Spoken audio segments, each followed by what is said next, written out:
Hey everybody, Barry on Crypto here. I just want to say have a safe, beautiful holiday season with the family and friends. And always be sure to tune back into the channel. During the making of this video, Vechain market cap is at 3.40 billion. In the past 24 hours, Vechain is down 2.48%, up 30.45% in the 7-day, up 84.96% in the 30-day. The price of Vechain during the making of this video, like I said, is 4 cents. If you follow my channel, you hear me speak a lot on XRP, but what you don't hear me shine enough light on is Vechain. What is Vechain, you ask?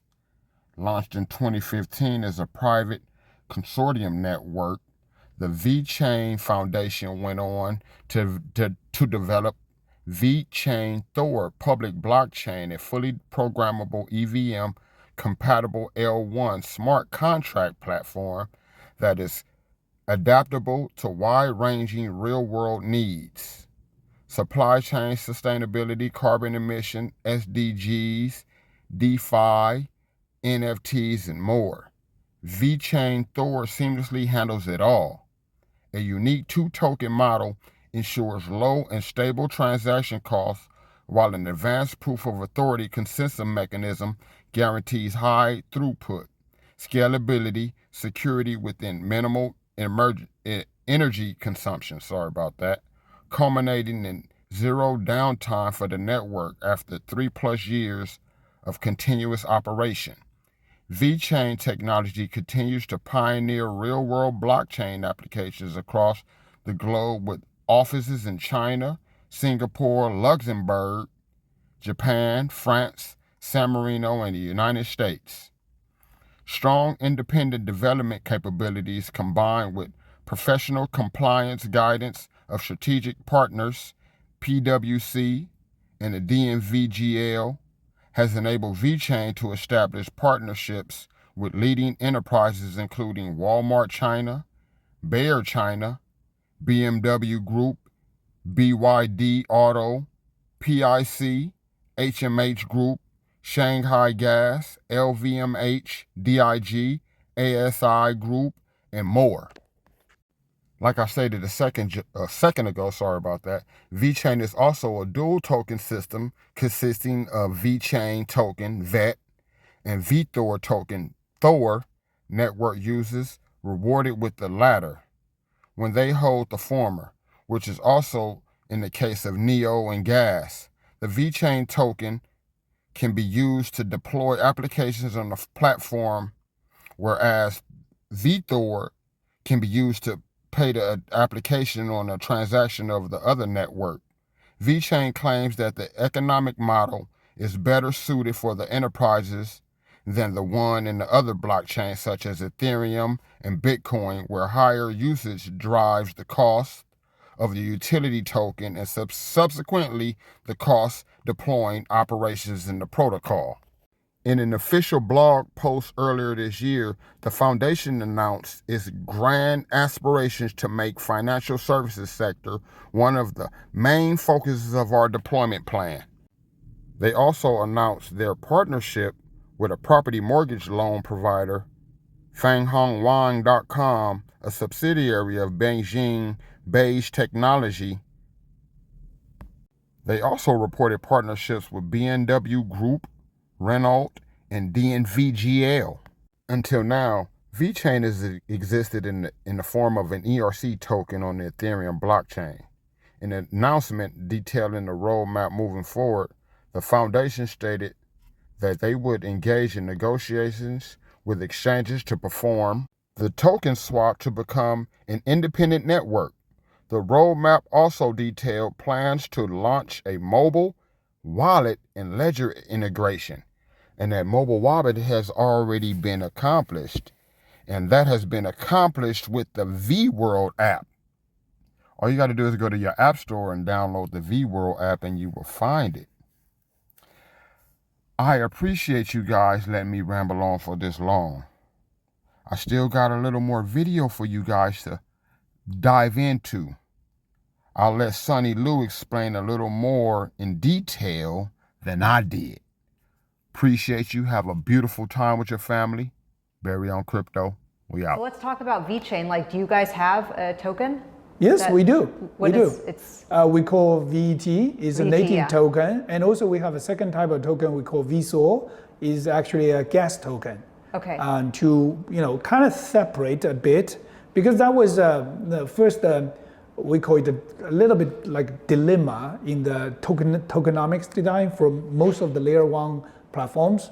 So basically, let's say the typical paradox is, if more user to use blockchain, that means more demands. And then the token price usually go high, right?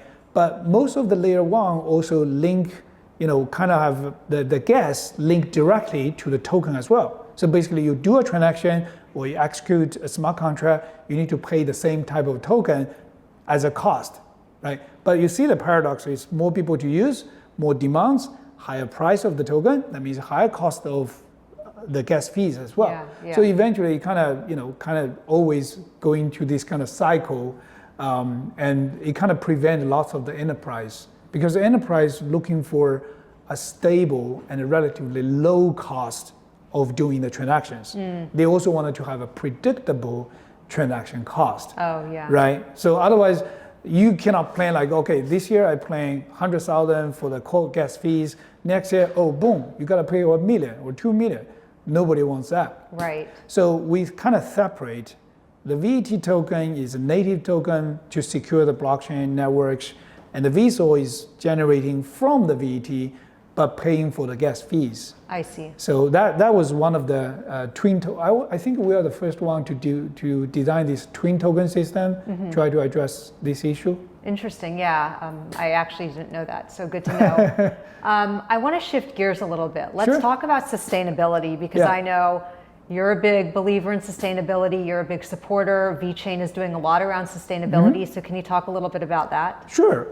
Actually, it's one of the, I call it, it's not pivot strategy to sustainability, it's an upgrade of sustainability. And actually, most of the use case we have done in the past is as acting as a pre-steps to go for sustainability. Like I mentioned, all of the supply chain system or application, it basically onboard the different type of business process or activities on the blockchain. They're generating the data, new type of data on the blockchain, right? So there must be some unique value of the data. And we believe sustainability is a low-hanging fruits to monetize and valueize those type of specific data. Because Web3 is about the people. And Web3 is about to, let's say, connect to the individuals much more easier than before, and also discover something or monetize some value of the data of people at so lower cost. Think about that. If you do something good and you want to make sure that thing you do has some monetized value, how are you going to do that? In the previous world, either you trust some central entities like big platforms, or you got to hire auditor, reputable auditor, to prove what you did, right? That's in the Web 2 world, that's how it goes. And for sure, you cannot afford that kind of cost if it's just a small fractional effort linked to a small fractional value. But with a blockchain, you can easily do that. It's kind of small supply chain or track and trace, that kind of system, just for individuals. And let's say if you do something good and we are able to digitalize that, record it, and verify by smart contract, incentivize you by token right away. And those type of the data becomes really valuable data if you look at the collective and accumulative way.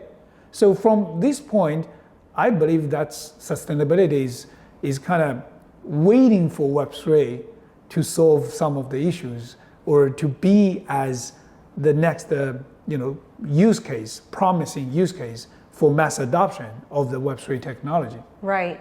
And there's the VBetter DAO. Yes. which I'm familiar with. Can you tell our listeners what that is? Sure. VBetterDAO is as one of the deliverables coming from our latest white paper. We released the white paper, the third version of white paper in last year, with actually co-author with BCG together, Boston Consulting Group. And we call it a Web3 for Better. So basically we make a narrative like how we're going to use the Web3 technology to solve or address the issues of sustainability areas. And VBetterDAO is the deliverables from this white paper, and we launched it in February, and going to be right now still in the testnet, and June 28, we're going to be migrating to the mainnet. Wow. And so far, I'm pretty happy about the results, even in the testnet. It shows exactly what we want to do. So VBetterDAO, you can consider as a marketplace.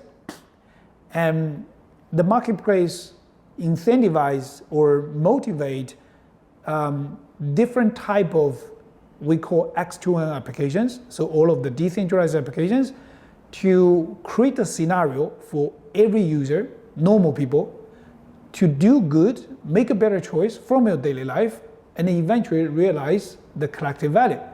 Like, given an example, you take a coffee every day, let's say, or a few times a week, right?